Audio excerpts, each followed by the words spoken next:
Start. Hello guys, so today I'll be showing you how to drift, and this is like the very basics. So just like the first, just starting off the drift in a bunch of different ways and how to actually do it. And today I'm going to be doing it in Car X because that's my favorite drift game right now. But this will probably work with any drift game. But yeah, I'm just going to do it in this game. And so right now, I'm in my favorite tandem car. And if you want to learn how to tandem, I may be making a video, but I'm not 100% sure. And the next, I think, 2 or 3 videos will be how to drift. So it's going to be like a series. This is the very first one. And let's get into it. So there's 4 ways on how to enter a drift. And I'll be showing you all of them and what my favorite is. And just so you know, my e-brake is my clutch pedal. And my e-brake is clutch and e-brake. So if I go like this, basically clutch is up too. That's how I just like it. I think it's a lot easier. And I can't have an e-brake or else I would. So let's get into it. I like starting in this track. So the first way is just a simple e-brake. So you come like this, e-brake, and then your car is sideways. Another one is the clutch kick. So you go in, hit the clutch, and then you're in a drift. And then you could e-brake or clutch kick to keep going. The next one is to just full on gas it. This is for sure my least favorite out of all of them. It just, I don't know, it just seems very weird. And then the last one is to like flick into it. So you come, turn this way, and then go that way. This one I like because it's really fun to do.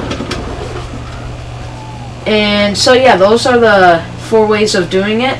I like, my favorite are for sure the e-brake and then the flick, because the clutch kick is basically e-brake for me.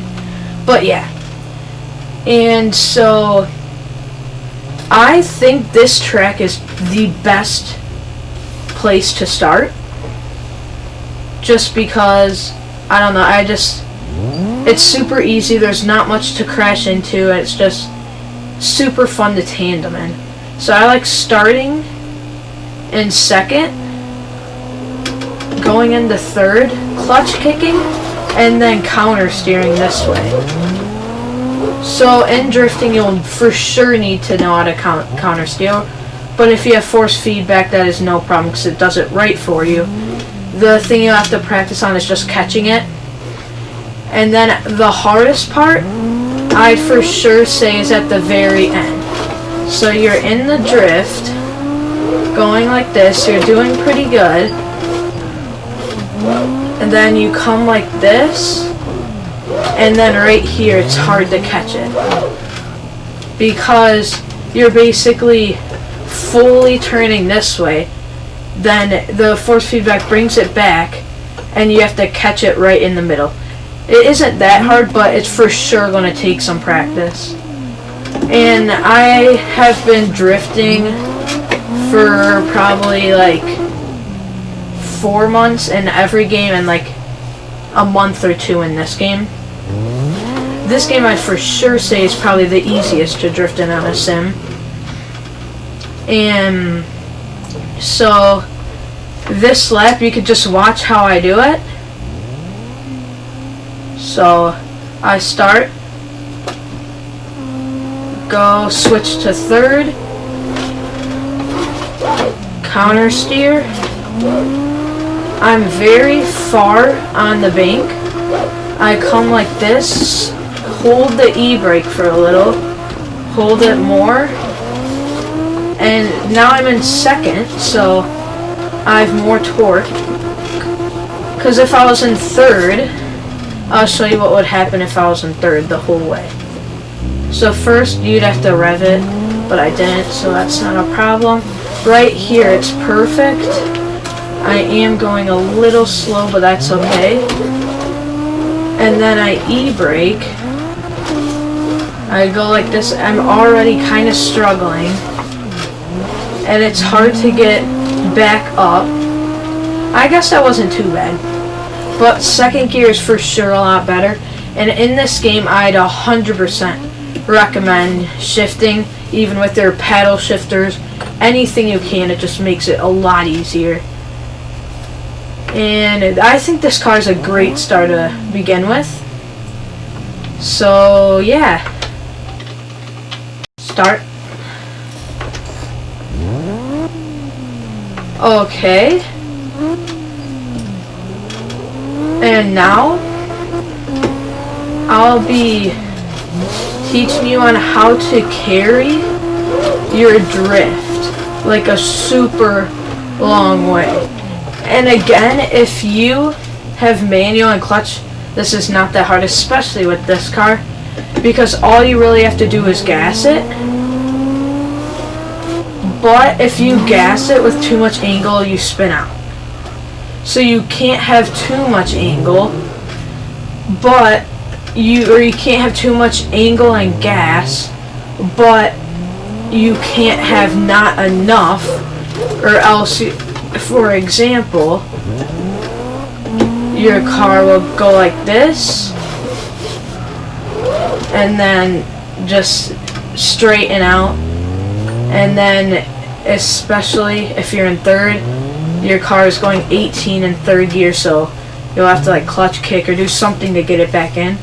So you need just enough power and angle and everything. So again, I'll show you making it through the whole thing. So I flicked there, and then I'm carrying it through, not just full gassing it, and I'm not just like not gassing it, so I'm kind of just again going, if I hit the e-brake, I get off the gas. If I, yeah, so that was kind of hard to say. Yeah, so basically you kind of need to be perfect, and I recommend a car that doesn't have like 1,000 horsepower, because that's just very hard to work with. And I'd recommend having a car that's over 300 horsepower. So like this car, I'm pretty sure is like 500-600 horsepower, and it is perfect. All my cars, I'm pretty sure, are around, I think the fastest one is like 700, and then you could probably work with like 400. So 700 to 400 I'd say is good. And I'll be showing you my settings for my controls. So my gearbox type is a manual, clutch is automatic, steering assist is off, that doesn't matter, steering wheel angle is at 900, controller vibration, that's up to you, I have it off, but some people like it. Force feedback, I have 3, but if you have a different wheel, I'd put it up more, just this wheel vibrates a lot. So then all of this is like that, and then this you could just look at, kind of copy, but for clutch I have clutch, and then handbrake I have clutch. So that's again like what I was saying, and then all of this is kind of just normal. And then if you want, sound for me is like kind of really important. So this is all the sound stuff. And especially for tandeming, hearing the other car kind of the same amount as yours is very nice. So this is another lap that you could just watch me. And next video will probably be a short one. It'll be how to connect these drifts. So how to transition. Because that is another super hard thing. And another thing is when you're like tandeming, and even in a solo run, you could pick if you want to go like outer or like shorter on the bank. So I could go right here, I could go super far out, like my whole car out of it, like that. Or, let me get back to the start, or you can make it so you're not even like touching the bank.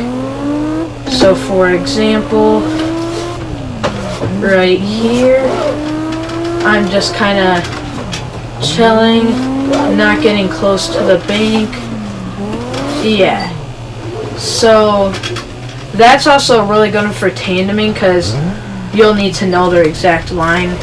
So knowing how to just like go high on the bank and shorten the bank, I like to just kind of not get too much angle, and then once you're up there, get a lot of angle. I just hit both of those with my bumper. That was pretty cool.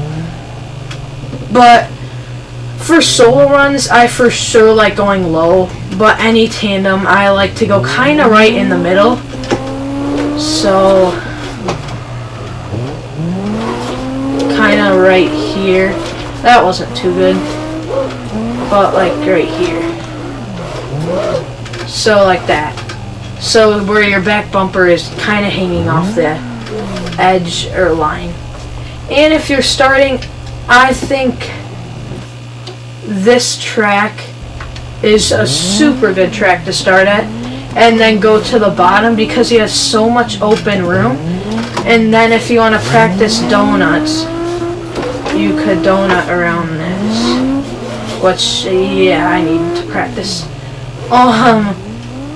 And then there's also, if you're on an online session, there's mostly people that want a tandem, so it's perfect. But I'd for sure recommend, if you want a tandem, which is a lot farther than what I'm like saying this video is about, because this is a very basics of drifting,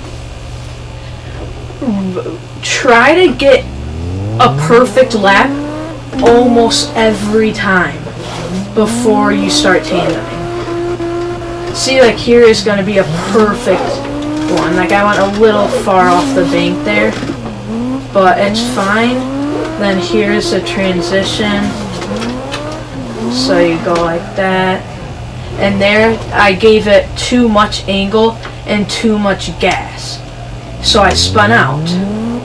In this game, it's kind of hard to just make your car straighten out unless you're doing tandems and the people are really slow, and that's why you want more horsepower. So yeah, I think that's basically it for the video. And every car is different, so don't go into a car thinking it's the exact same as the other car, because it's not. They're all different.